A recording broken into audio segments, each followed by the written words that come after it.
Evening. Here is the news at 6. First, the highlights.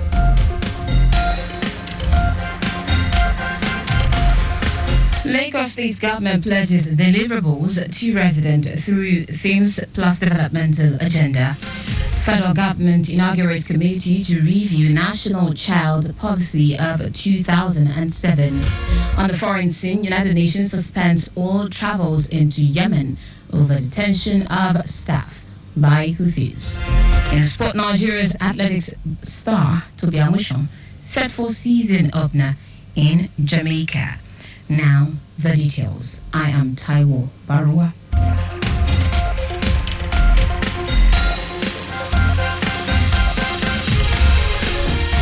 Lagos State Government is pledged to intensify efforts in ensuring more deliverables to gets to residents through its Themes Plus Developmental Agenda, which encompasses traffic management and transportation, health and environment, education and technology, making Lagos a 21st century economy, entertainment and tourism, as well as governance. This came to the fore at the maiden Joint Citizens Media Engagement Forum organized by the Ministry of Information and Strategy, held in Ikeja, to interact with the media to get constructive and frank feedback from Lagosians.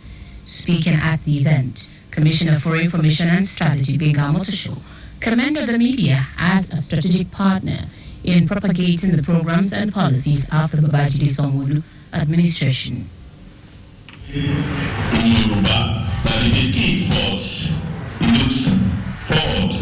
But if an elderly person sleeps, he looks back to find out what has happened. So for me, it's due to start from 2024. It was a very challenging year, but despite everything, when people ask me, what is it that you think is the most important thing that the government did last year, I usually tell them that the most exciting thing for me is the coming on board of the red line. Omotosho reeled out some of the notable projects expected to be inaugurated, to include 16 jetties to enhance water transportation, road infrastructure, construction of Lekki International Airport, 5 food hubs, modern markets, 150-bed Massey Children Hospital in Lagos Island, new General Hospital in Ojo, 500-bed mental health center, Ketsu Erenyu Epe, among others. Also, to further strengthen its security infrastructure, Omotosho said plan is underway by the Sanwo-Olu administration to provide 32,000 solar streets light, while 3,000 out of the 6,000 optic fiber project to improve internet connections across the state is near 90% completion. The commissioner spoke on some of the effort of the state government to decongest the roads. Recently, we have employed more people into LASMA. And LASMA was given the governorship order to work more hours. That is why at times, at midnight, we find LASMA people in so many parts of Lagos still working. That is why Lagos government is encouraging people to use the waterways. It is faster, it is more comfortable, it is safer, it is cheaper. So many people are discovering the waterways now. Earlier in a welcome address, the Permanent Secretary, Ministry of Information and Strategy, Olumide Shogunle, noted that the initiative is to inform Lagos residents about the plans of government through the media, get suggestions, and the feedback will be taken to the State Executive Council for deliberation. This kind of rally is going to take place more often than it used to be. And it is because of the landmark achievements of Lagos State. Everybody has their eyes on us. They want to know what we are doing. They want to know where we are going. And it is you who are just our first friends, if I can put it that way, that will help us propagate the gospel. Lagos State government has a blue line, it has a red line, it's looking forward to a green line and also a purple line. So we want to give the media advanced information on what the Sanwo-Olu administration is doing.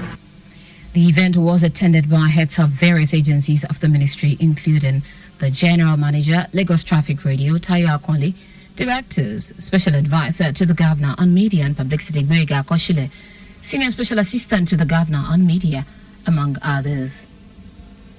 Lagos State's government has launched an intensive capacity training program for bus captains to improve road safety, enhance service delivery, and promote professionalism in the public transportation sector, which seeks to address the challenges of reckless driving and unprofessional conduct among drivers. Managing Director and CEO of Lagos Bus Services Limited, Idowu Oguntono, stated this during year 2025 capacity building and training for bus captains was the theme Performance Improvement for Excellence in Service Delivery at the training of 400 drivers. Oguntono said the agency is committed to delivering a transportation service and an experience that embodies safety, reliability, and customer satisfaction, while noting that the training will help explore, enhance the driver's skills, and instill best practices on how to go in with their day-to-day activities on the road. He said bus captains play a major role in upholding the commitment of the agency as it serves as the vital way to achieving the transformation of public transportation in Lagos State. Oguntono also said the agency aims to expand its location to more routes to be able to transport more Lagosians on a daily basis. Actually improve their skill set, bring them up to speed with best practices, and also get them informed with certain regulation within the transport sector.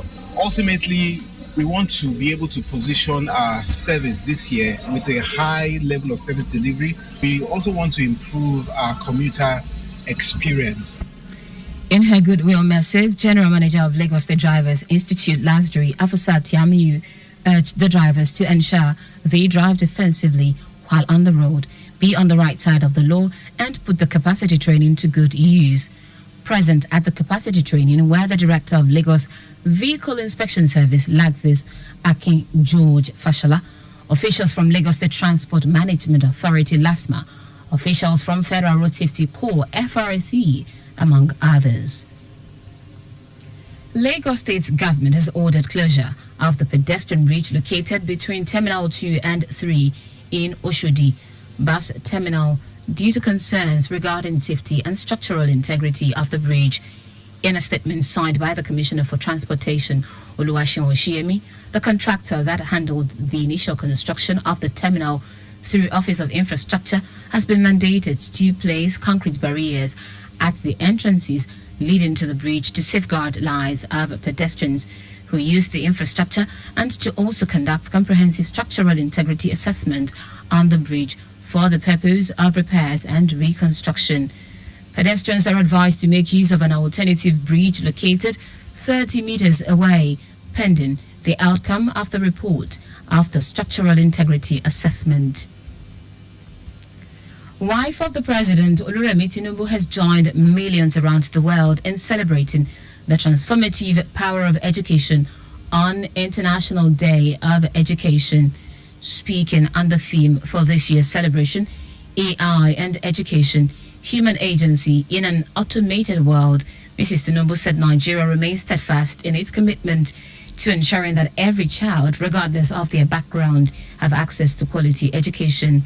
According to her, AI has become an integral part of educational systems globally, which holds the potential to enhance learning. She urged everyone to come together as educators and policymakers to educate inclusive educational curriculum that will integrate AI literacy with core values and human compassion. Now to the rest of the stories. The federal government has unveiled a committee to review the National Child Policy of 2007.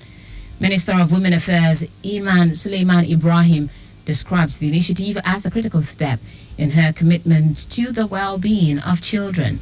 Suleiman Ibrahim emphasized that it will also resolve to build a conducive atmosphere for Nigerian children to thrive and lead brighter future.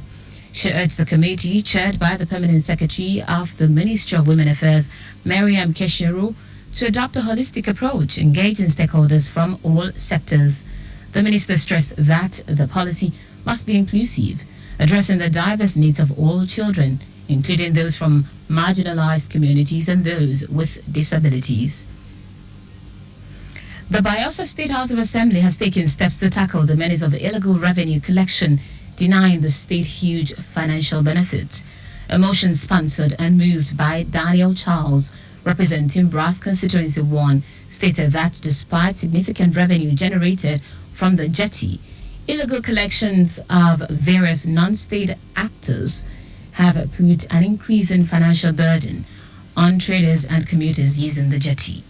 Also speaking in favor of the motion, the Deputy Speaker, Michael Ogbere, regretted that because of the activities of the illegal revenue collectors, the prices of goods kept increasing, especially in the affected local government areas.